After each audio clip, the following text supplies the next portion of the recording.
കോൺഗ്രസിന്റെ പുതിയ ആസ്ഥാന മന്ദിരം ഉദ്ഘാടനം ചെയ്തു. സോണിയാഗാന്ധിയും മല്ലികാർജ്ജുൻ ഖർഗെയും ഒന്നിച്ചാണ് ഉദ്ഘാടനം നിർവഹിച്ചത്. കോൺഗ്രസിന്റെ ഭരണഘടന എന്ന ആശയവും RSSന്റെ ആശയവും തമ്മിലാണ് പോരാട്ടമെന്നും മറ്റേതെങ്കിലും രാജ്യത്തായിരുന്നുവെങ്കിൽ മോഹൻ ഭാഗവത് അറസ്റ്റിലാകുമായിരുന്നുവെന്നും ചടങ്ങിൽ സംസാരിച്ച രാഹുൽ ഗാന്ധി പറഞ്ഞു.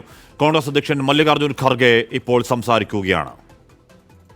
अभी लोग प्रशंसा उनको कर रही है, इसीलिए मैं खास करके श्रीमती सोनिया गांधी जी को धन्यवाद देता हूँ. जब कभी आप कोई किसी चीज़ को हाथ लगाते हैं तो वो सोना बन जाता है और सोना बन जाता है और देश के लिए भी वो उसका फ़ायदा होता है. मैं ये नहीं कर रहा हूँ आपको खुश करने के लिए, ना उन्हों नहीं है, तो मैं इसलिए कह रहा हूँ कि आपने सोच के उस वक्त जो कदम उठाए उसका फायदा सारे देश को. വിനിത വിജി വിവരങ്ങൾ മോചിരുന്നു. വിനിത, 9 കോട്ട്ല റോഡ് എന്ന പുതിയ വിലാസത്തിലേക്ക് പാർട്ടിയുടെ ആസ്ഥാനം മാറുമ്പോൾ പാർട്ടിയുടെ എന്താണ് മുഖച്ഛായ കൂടി മാറുന്നുണ്ടോ? അവിടെ ഉണ്ടായ പരിപാടി എങ്ങനെയാണ്? അവിടെ ഉണ്ടായ രാഷ്ട്രീയ പ്രതികരണങ്ങൾ എന്താണ് വിനീത?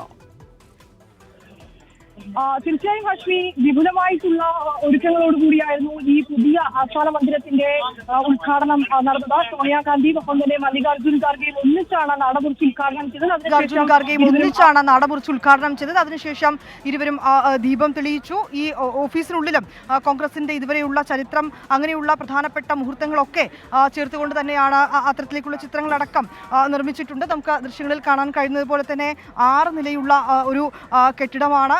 പുതിയ പ്രതീക്ഷകളോടുകൂടി തന്നെയാണ് ഈ പുതിയ ആസ്ഥാന മന്ദിരത്തിലേക്ക് കോൺഗ്രസ് മാറിയിരിക്കുന്നത്. കേരളത്തിൽ നിന്നുൾപ്പെടെയുള്ള വിവിധ നേതാക്കൾ ഈ ചടങ്ങിന്റെ ഭാഗമായി എത്തിയിട്ടുണ്ട്. പ്രതിപക്ഷ നേതാവ് VD സതീശൻ, രമേശ് ചെന്നിത്തല, K സുധാകരൻ അടക്കം ഡൽഹിയിലേക്ക് എത്തിയിട്ടുണ്ട്. മറ്റ് പ്രവർത്തകർ, PCC അധ്യക്ഷന്മാർ, മുൻ മുഖ്യമന്ത്രിമാർ, DK ശിവകുമാർ അടക്കമുള്ളവർ ഈ പരിപാടിയുടെ ഭാഗമായി എത്തിയിട്ടുണ്ട്. ഇപ്പോഴും ചടങ്ങുകൾ അകത്ത് പുരോഗമിക്കുകയാണ്. ഇത് പുതിയ ഒരു ചരിത്രത്തിന്റെ കൂടി ഭാഗമാകുമെന്ന് തന്നെയാണ് രാഹുൽ ഗാന്ധി അടക്കം പറഞ്ഞത്. ഒപ്പം തന്നെ ഈ തെരഞ്ഞെടുപ്പ് അടക്കം വരുന്നൊരു പശ്ചാത്തലത്തിലാണ് ഇത്തരത്തിലേക്കുള്ള പുതിയ ഓഫീസിലേക്കുള്ള കോൺഗ്രസിന്റെ ഒരു മാറ്റമെന്ന് കൂടി പറയാം. വലിയ പ്രതീക്ഷയോടുകൂടി തന്നെയാണ് ഇത്തരത്തിലേക്ക് ഈ പുതിയ ഓഫീസിലേക്ക് മാറിയിരിക്കുന്നത്. അതേസമയം ഈ ഓഫീസിന്റെ പുറത്ത് ചില ബോർഡുകളൊക്കെ തന്നെ ഉണ്ടായിരുന്നു. മൻമോഹൻ സിംഗിന്റെ പേര് ഈ പുതിയ ആസ്ഥാന മന്ദിരത്തിൽ നൽകണമെന്നൊക്കെ ചൂണ്ടിക്കാട്ടിക്കൊണ്ടായിരുന്നു അത്തരം പോസ്റ്ററുകളും ബാനറുകളും ഒക്കെ തന്നെ വന്നിട്ടുണ്ടായിരുന്നത്. പക്ഷെ അതിലൊന്നും ഒരു കാര്യവുമില്ല. അത്തരത്തിലേക്കുള്ള വിവാദങ്ങളിലേക്ക് ഇപ്പോൾ കടക്കേണ്ടതില്ല എന്ന് തന്നെയാണ് നേതാക്കൾ വ്യക്തമാക്കുന്നത്. ഒപ്പം തന്നെ നേരത്തെ തന്നെ കോൺഗ്രസ് ഇന്ദിരാഭവൻ എന്ന പേര് ഇടുമെന്ന കാര്യം നേരത്തെ തന്നെ